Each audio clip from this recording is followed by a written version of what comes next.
आपने ये कैसे कह दिया कि मुझे पेपर नहीं देना? मुझे पेपर नहीं देना है, लेकिन मेरे बच्चों को पेपर देना है, इन बच्चों को पेपर देना है। मैं जो है इस देश के भविष्य के साथ हो रहे खिलवाड़ के खिलाफ जो छात्र आंदोलन में है, मैं उनके समर्थन में आया। जो हमारे देश की सरकार है ना, वो अपना एजेंडा फिट कर चुकी है और वो एजेंडे को लागू करने में जहाँ जहाँ प्रॉब्लम आती है वहीं वहीं ये समस्या खड़ी होती है। क्योंकि शिक्षा एक ऐसा चीज है, हमारे बाबा साहब इस देश के संविधान के निर्माता अपने स्लोगन में कहे हैं कि शिक्षा वह शेरनी का दूध है जो पिएगा वो दहाड़ेगा। तो ये शिक्षा का शेरनी का दूध पी करके ही दहाड़ रहे हैं। इस दहाड़ को बंद करना चाहते हैं, अपने बच्चों को विदेश में पढ़ाते हैं और इस देश के गरीब के बच्चों को, इस देश के भविष्य को अनपढ़ रखना चाहते हैं। इसलिए वो कहते हैं कि लोग अपने एजेंडे को, इस देश के किसी भी नागरिक को, जो इस देश का सच्चा नागरिक होगा, वो अपने महापुरुषों के बताए हुए रास्ते पर चलता है।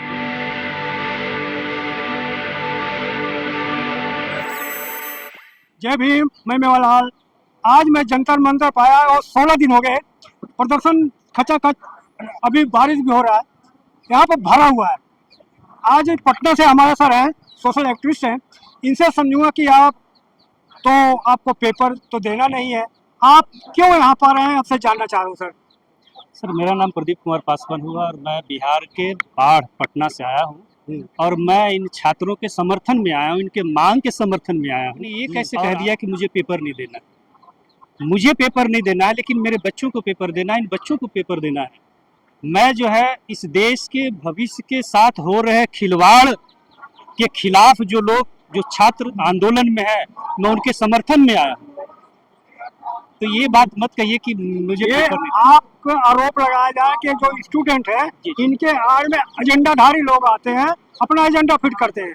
ये जो हमारे देश की सरकार है ना, वो अपना एजेंडा फिट कर चुकी है और वो एजेंडे को लागू करने में जहाँ जहाँ प्रॉब्लम आती है वहीं वहीं ये समस्या खड़ी होती है। क्योंकि शिक्षा एक ऐसा चीज है, हमारे बाबा साहब इस देश के संविधान के निर्माता अपने स्लोगन में कहे हैं कि शिक्षा वह शेरनी का दूध है जो पिएगा वो दहाड़ेगा। तो ये शिक्षा का शेरनी का दूध पी करके ही दहाड़ रहे हैं। इस दहाड़ को बंद करना चाहते हैं, अपने बच्चों को विदेश में पढ़ाते हैं और इस देश के गरीब के बच्चों को, इस देश के भविष्य को अनपढ़ रखना चाहते हैं। इसलिए वो कहते हैं कि लोग अपने एजेंडे को, इस देश के किसी भी नागरिक को, जो इस देश का सच्चा नागरिक होगा, वो अपने महापुरुषों के बताए हुए रास्ते पर चलता है। मैं समझता हूँ कि देश की आजादी में जितने हमारे महापुरुष संघर्ष कर रहे थे, किसी किसी बिंदु पर हो सकता है उनका विचार अलग हो सकता है, लेकिन देश के निर्माण में आजाद भारत कैसा होना चाहिए, ये सभी महापुरुषों का सपना एक ही था। एक ही सपना था कि जो इस देश के सबसे गरीब, जो सबसे निर्बल है, वो भी एहसास करे कि इस देश का नागरिक है, उसको भी विकास में उसकी हिस्सेदारी होनी चाहिए। उसके साथ भी अगर कोई अन्याय होता है तो उसको भी जो है न्याय मिलना चाहिए। ये जो है हमारे सारे महापुरुषों का था। अगर ये सोच अगर किसी के पास नहीं था, वो आज देश की सत्ता में बैठा हुआ है और वो वही चीज लागू करना चाहता है जो MS गोलवलकर ने बंच ऑफ थॉट में लिखा है, वी और आवर नेशनहुड डिफाइंड में लिखा है। वही जो एजेंडा ये लागू करना चाहती है सरकार, और कई जगह वो लागू कर चुकी है। मुखिया जो है उनको घर का मुखिया अपना सदस्य क्यों नहीं मान लेते आप? जब मुखिया निष्पक्ष होगा तब ना, वो सभी अपने बच्चों को एक नजर से देखा कर, तभी ना उसको हम अपने देश की मुखिया मान लें या अपने घर की मुखिया मान लें। जो भ्रष्ट है, जो बलात्कारी है, उसको जो गार्जियन संरक्षण दे, उसको हम कैसे अपने देश का जो है मुखिया मान लें, अपने घर का कैसे मुखिया मान लें? जो ऐसे पेपर लीक करवा करके जो अपने सोच वाले लोगों को पैसा के बल पर उसको आगे लाना चाहता है, और जो पढ़ने लिखने वाला है, मेहनत कश के मजदूर के बच्चा है, उसको जो है पीछे धकेलना चाहता है, उसको जो है अनपढ़ रखना चाहता है, ऐसे लोगों को, ऐसे सरकार के मुखिया को, ऐसे देश के मुखिया को, ऐसे घर के मुखिया को हम मुखिया कैसे मान ले? सर, एक आरोप लग रहा है सर, यहाँ पर जात की बात हो रही है, करें हिंदू राष्ट्र नहीं चाहिए की बात हो रही है, RSS से आजादी की बात होता है, ब्राह्मणवाद से आजादी की बात हो रही है, इसीलिए भीड़ कम हो रही है। ये सब सोच जो है, ये जो RSS के लोग हैं, गलतफहमी आम लोगों में भर रहे हैं। वो इस भीड़ को रोकने के लिए जो देश के जागरूक लोगों के तरफ से जो आंदोलन चल रहा है, आप सोनम वांगचुक को जानते होंगे, पूरा देश नहीं पूरा दुनिया जानता है, वो साइंटिस्ट हैं और वो छात्र के समर्थन में, और एक मैं ही नहीं, इस देश के विभिन्न हिस्सों से जो है गार्जियन और छात्र आकर के इस आंदोलन का समर्थन कर रहे हैं। तो वो लोग जो है ये गलतफहमी भर रहे हैं। एक्चुअल में ये जो अभी राम मंदिर में जो लूट हुआ है ना, उससे लोगों को ध्यान भटकाने के लिए ये सब जो अफवाहें फैलाए रहे हैं। लेकिन ये सच्चाई है कि छात्र अपने आंदोलन कर रहे हैं, इनको कोई उकसाने नहीं गया, और कोई भी व्यक्ति अपने एजेंडे को नहीं लागू करवाने के लिए नहीं, बल्कि ये मांग है और मेरी भी मांग है कि ये जो बार बार पेपर लीक होता है, ये पेपर लीक होना बंद होना चाहिए। ये जो वन नेशन वन इलेक्शन करवाए, उससे ज्यादा बेहतर वन नेशन वन एजुकेशन की जरूरत है इस देश में। देश के सारे सरकारी कर्मचारी, देश के सारे नेता अगर सरकारी स्कूल में बच्चे को पढ़ाएंगे तो स्कूल का जो दुर्दशा है वो नहीं होगा। मिड डे मील देने की जरूरत नहीं पड़ेगा, चापाकल खराब, शौचालय खराब, ये उपलब्धता तुरंत हो जाएगा। इसलिए जरूरी है, इनका मांग गलत नहीं है और इनके मांग के साथ हम खड़े हैं। और पूरे देश के जितने लोग हैं, जितने घर परिवार है, अगर उनके घर में एक भी बच्चा अगर पढ़ लिख रहा है तो उन सबसे मेरा आवेदन होगा, मेरा उनसे अपील होगा कि जहां है, जिस रूप में है, जहां तक वो पहुंच सकते हैं वो पहुंच करके इन छात्रों के आंदोलनों को सफल करें। ये जो है अनपढ़ों की सरकार है। खुद देश के प्रधानमंत्री 5वीं पास है कि नहीं है ये भी शक है। हमारे बिहार के मुख्यमंत्री 7वां पास है कि नहीं है। ये अनपढ़ों को और खास तौर से बहुजन समाज के लोगों को सत्ता में सिर्फ इसीलिए बैठाते हैं कि अनपढ़ लोगों के माध्यम से इनका अपना असली एजेंडा है और लागू करने में सुविधा होगा और उनको बदनामी भी नहीं होगी। कहेगा कि बहुजन ने तो लागू किया है, लेकिन ये एजेंडा जो है आरएसएस का एजेंडा किसी बहुजन का एजेंडा नहीं है। अगर आपको विश्वास नहीं है तो वी और आवर नेशनहुड डिफाइंड आप पढ़ लीजिए, इनको कैसा भारत चाहिए उसमें स्पष्ट किया हुआ। सर एक आरोप ये भी है, आपके घर में मान लीजिए कोई चीज कमी है, जैसे आपके घर में दाल नहीं है, नमक नहीं है, राशन नहीं है, तो क्या पड़ोसी से ढिढोरा तो मेरे घर में ये नहीं है? सवाल ही नहीं पैदा होता। ढिढोरा हम किसके आगे पीट रहे हैं? तो अपने यहाँ पे गरीबी यहाँ पर जो है हमारे देश के मुखिया बैठा हुआ है ना। अगर हमको पानी नहीं मिल रहा है, अगर नमक नहीं मिल रहा है, ये शिकायत हम अपने घर के गार्जियन से करेंगे। नहीं, हम क्या बोल, हम अपने हमारे जो माता पिता हैं जो हमारे घर चला रहे हैं, अगर मेरे पास बॉल पेन नहीं रहेगा ये शिकायत हम अपने माँ बाप से करेंगे या नहीं करेंगे? तो ये हमारे देश की मामला है, एजुकेशन से जुड़ा हुआ मामला है। लोकतंत्र में जो कहने का तरीका उसी तरीके से न कह रहे हैं। क्या प्रधानमंत्री किसी हम जैसे लोगों को मिलने का समय देंगे और हमारी बात सुनेंगे? और ये आंदोलन होता है जागरूकता करने के लिए, लोगों को जागरूक करने के लिए होता है।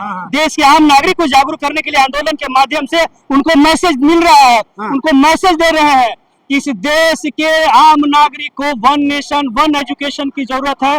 देश के सारे सरकारी कर्मचारी, देश के सारे नेता, सारे मंत्री जो है अपने बच्चों को सरकारी स्कूल में पढ़ाए। ये जो अभी आप समझ सकते हैं पूरे देश के अंदर 1 to 5, 1 to 8 तक जो है लगभग 1 लाख सरकारी स्कूल बंद कर दिए गए हैं। उत्तर प्रदेश में माननीय मुख्यमंत्री जी का कहना है कि हम जो है सरकारी स्कूल को प्राइवेट में इमर्ज कर दिए। मेरा कहना है आपके चैनल के माध्यम से वो जो है प्राइवेट स्कूल को सरकारी स्कूल में क्यों नहीं इमर्ज कर दिए? उससे गार्जियन को भी राहत, देश को भी राहत और सही एजुकेशन भी मिलेगा। एजुकेशन के जो मंदिर है उसमें भी सुधार होगा। मैं ये कह रहा हूँ जो यहाँ पे इस्तीफा की मांग हो रही है, धर्मेंद्र प्रधान इस्तीफा दो, अगर इस्तीफा हो जाएगा तो आप लिख कर दोगे कि अब दोबारा लिख नहीं होगा? मैं आपको लिख करके देता हूँ कि ऐसे भ्रष्टाचारी अगर सिस्टम से बाहर होंगे तो निश्चित रूप से सिस्टम में सुधार होगा। वो बिना इस्तीफा दे ये कैसे कह सकते हैं कि इससे सिस्टम में सुधार नहीं होगा, लीक नहीं होगा? अगर इससे भी ज्यादा कोई महाभ्रष्टाचारी को बैठा देगा तभी जो है पेपर लीक होगा। अगर किसी क्या भारत में ईमानदार लोगों की कमी है? ऐसे ईमानदार लोगों को क्यों नहीं बैठा रहे हैं? क्यों अनपढ़ लोगों को बैठा रहे हैं जो एजुकेशन का मतलब नहीं समझते? अपने बेटे को तो विदेश में पढ़ा रहे हैं, हम क्या अपने बच्चे को विदेश में भेजने लायक है? देखो मोदी जी इतना अच्छा काम है, पूरे देश में डंका बज रहा है, अब उनके अंदर कमी आप ढूंढ रहे हो। अब देश के अंदर घंटा बज रहा है कि डंडा बज रहा है ये तो भीड़ बता रही है। देश पे आपत्ति आया था जब पाकिस्तान से ऑपरेशन सिंदूर चला था तो भारत के इतने सारे मित्र हैं, वो लगभग 100 देश में घूम चुके हैं। क्या इनका मित्र ट्रंप भी आकर के इनकी मदद किया है? अरे हाथ में लाते हैं डोर। अरे हाथ मिलाने से देश का विकास नहीं होता है। देश के हित में जान देने से, देश के हित में काम करने से, देश के हित में कुर्बानी देने से देश का विकास होता है। हाथ मिलाने से होता नहीं है। हाथ मिलाना और दिल मिलाना दोनों में जमीन और आसमान का अंतर है, जो कभी एक नहीं हो सकता है। सर ये आपने कहा कि जो मंदिर का चंदा चोरी हुआ है, उनका कहना है कि हिंदुओं का चंदा था, हिंदुओं का मंदिर था, हिंदू चोरी के लिए क्या दिक्कत है? नहीं, मेरा ये कहना है, हाँ। लोगों ने जो है मंदिर में अपना आस्था के नाम पर जो चढ़ावा किया था, इनको लूट करने के लिए चढ़ाया था, लूटने के लिए नहीं चढ़ाया था। जो पीएम केयर फंड का पैसा और राम मंदिर का पैसा का इस्तेमाल इस देश के अंदर अपने सोच की सरकार बनाने के लिए और विपरीत सोच की सरकार को गिराने के लिए इस्तेमाल किया जा रहा है। सर जिसका आस्था नहीं वही बदनाम कर रहे हैं सर। जी, राम में इस देश में क्या विश्व में कोई ऐसा होगा जिसको जो है भगवान में आस्था नहीं है? जो लोग नास्तिक है उनको भी किसी न किसी चीज में विश्वास होता है, आस्था होता है। बल्कि ये आस्था के नाम पर करोड़ों लोगों का अरबों रुपया आस्था के नाम पर लूट लिए हैं और अपने सोच के जो है एमपी एमएलए बना रहे हैं। अभी आपने देखा होगा, इनको हमेशा भय सताता रहता है कि कब नीतीश कुमार जी और कब चंद्रबाबू नायडू इनके जो है बैसाखी खींच लेंगे। उसको बचाने के लिए वो लगातार जो है एमपी एमएलए खरीद रहे हैं। आपने देखा होगा भी एमएलए खरीदने का प्रयास हुआ, तमिलनाडु में भी हुआ। 20 एमपी जो है आपको पश्चिम बंगाल में खरीदा गया, कोई फ्री में नहीं आ रहा है। सर मोदी की सरकार देखो 8 लोग पकड़े गए, वो पकड़े गए जो चड्डीधारी है, जिनको बेचारे को कोई औकात नहीं है, उनसे चोरी करवाया गया है। चोरी करने वाले वो लोग नहीं है, चोरी करने वाले को बचाने के लिए ही है उन लोगों को फंसाया गया। बचाना होता तो उनको नहीं पकड़ते। आपको क्या बोल रहे हैं? आपको क्या बोल रहे हैं? इसमें सबसे बड़ा दोषी हमारे देश के प्रधानमंत्री है, इस देश उस प्रदेश का मुख्यमंत्री है। उनके बिना इशारे का कोई भी जो है एक अठन्नी भी नहीं चुरा सकता। कहा जाता है ना कि परवरदिगार के बिना, भगवान के बिना पत्ता नहीं हिलता है। उसी तरह से राम मंदिर के अंदर अगर एक पैसा कोई चुरा रहा है तो उसके लिए भारत के प्रधानमंत्री, उसके लिए उस प्रदेश के मुख्यमंत्री 100% जिम्मेदार है। जब उनको पता चल गया, बड़ी मछली को क्यों बचा रहे हैं? ये कहावत है ना कि हर बड़ी मछली छोटी मछली को खा जाता है, तो बड़ी मछली को क्यों बचा रहे हैं? अगर बड़ी मछली को, आपका नंबर आएगा। नंबर अभी जब तक इस देश के अंदर सरकार नहीं बदलेगी, दूसरी सोच की सरकार नहीं बदलेगी, ये बड़ी मछली पकड़े जाने वाली नहीं है। मोदी है, मोदी के आगे भ्रष्टाचार नहीं हो। आप ये तो सारा दुनिया देख लिया ना कि ये लोग आस्था के नाम पर मंदिर को भी नहीं छोड़ा। जब ये लोग मंदिर को नहीं छोड़ सकता है, जब ये लोग पीएम केयर फंड को नहीं छोड़ सकता है, तो और क्या चीज छोड़ेगा? आप समझ सकते हैं कि पीएम केयर फंड में बिजनेसमैन लोग पैसा दे रहे हैं देश के विकास में, उसको जो आरटीआई के दायरे से बाहर किया गया। अभी कुछ दिन पहले सोशल मीडिया पर देखे हैं, अमित शाह जी भी जो है मंदिर को जो है आरटीआई के दायरे से बाहर की बात की है। ये आरटीआई के दायरे से बाहर करने के पीछे कारण क्या है? कि इनको मंत्री को खरीदने में, इनको एमएलए को खरीदने में, इनको एमपी को खरीदने में, अपनी सोच की सरकार को बनाने में पैसा की कमी ना हो जाए। मोदी जी का भरोसा रखो, सब दूध का दूध पानी पाओ। 2014 से भरोसा रख के तो ये हाल हो गया कि छात्र जो है, कई छात्र आत्महत्या कर लिए थे, इसका भविष्य आत्महत्या कर रहा है। आप कितना भरोसा करें? बहुत हो गया। इस देश के अगल बगल में पड़ोसियों में मैं समझता हूँ कि पाकिस्तान से ज्यादा इंसान के लिए खराब कोई देश नहीं है सर। लेकिन आज शांति का दूत वो बन गया, और विश्व के अंदर शांति का दूत बनने वाला, जो शांति को भगवान बुद्ध शांति का, मैत्री का संदेश देने वाले देश को आज कोई पूछ नहीं रहा है। उसका एक ही कारण है, नरेंद्र मोदी। सर दूसरा कोई नहीं है। सर एक लास्ट सवाल, आपसे एक लास्ट सवाल है सर।